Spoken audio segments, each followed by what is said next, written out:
आध्यात्मिक जीवन की यह प्रगति किसी पूर्व शिक्षा या योग्यता पर निर्भर नहीं होती।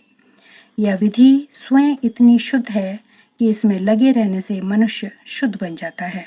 वेदांत सूत्र में भी इसका वर्णन प्रकाशच्य कर्मण्यभ्यासात् के रूप में हुआ है, जिसका अर्थ है कि भक्ति इतनी समर्थ है कि भक्ति कार्यों में रत होने मात्र से बिना किसी संदेह के प्रकाश प्राप्त हो जाता है।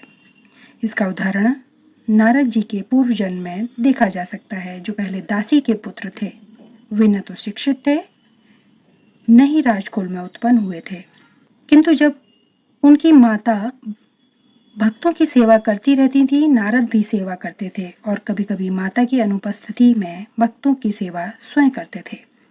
नारद स्वयं कहते हैं, श्रीमद् भागवत के इस श्लोक में नारद जी अपने शिष्य व्यासदेव से अपने पूर्ण जन्म का वर्णन करते हैं कि पूर्व जन्म में बाल्यकाल में वे चतुर्मास में शुद्ध भक्तों भागवतों की सेवा किया करते थे, जिससे उन्हें उनकी संगति प्राप्त हुई।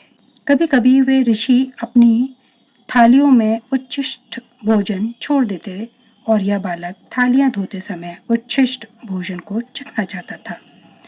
अतः उसने उन ऋषियों से अनुमति मांगी और जब उन्होंने अनुमति दे दी तो बालक नारद उस उच्छिष्ट भोजन को खाता था। फलस्वरूप वह अपने समस्त पाप कर्मों से मुक्त हो गया।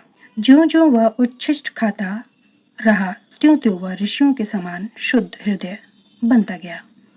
चूंकि वे महाभागवत भगवान की भक्ति का आस्वाद श्रवण तथा कीर्तन द्वारा करते थे, अतः नारद ने भी क्रमशः वैसी रुचि विकसित कर ली।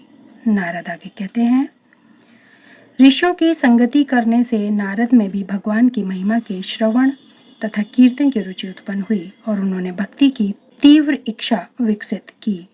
अतः जैसा कि वेदांत सूत्र में कहा गया है कि प्रकाशच्य कर्मण्यभ्यासात्, जो भगवत भक्ति के कार्यों में केवल लगा रहता है, उसे स्वतः सारी अनुभूति हो जाती है और वह सब समझने लगता है। इसी का नाम प्रत्यक्ष या प्रत्यक्ष अनुभूति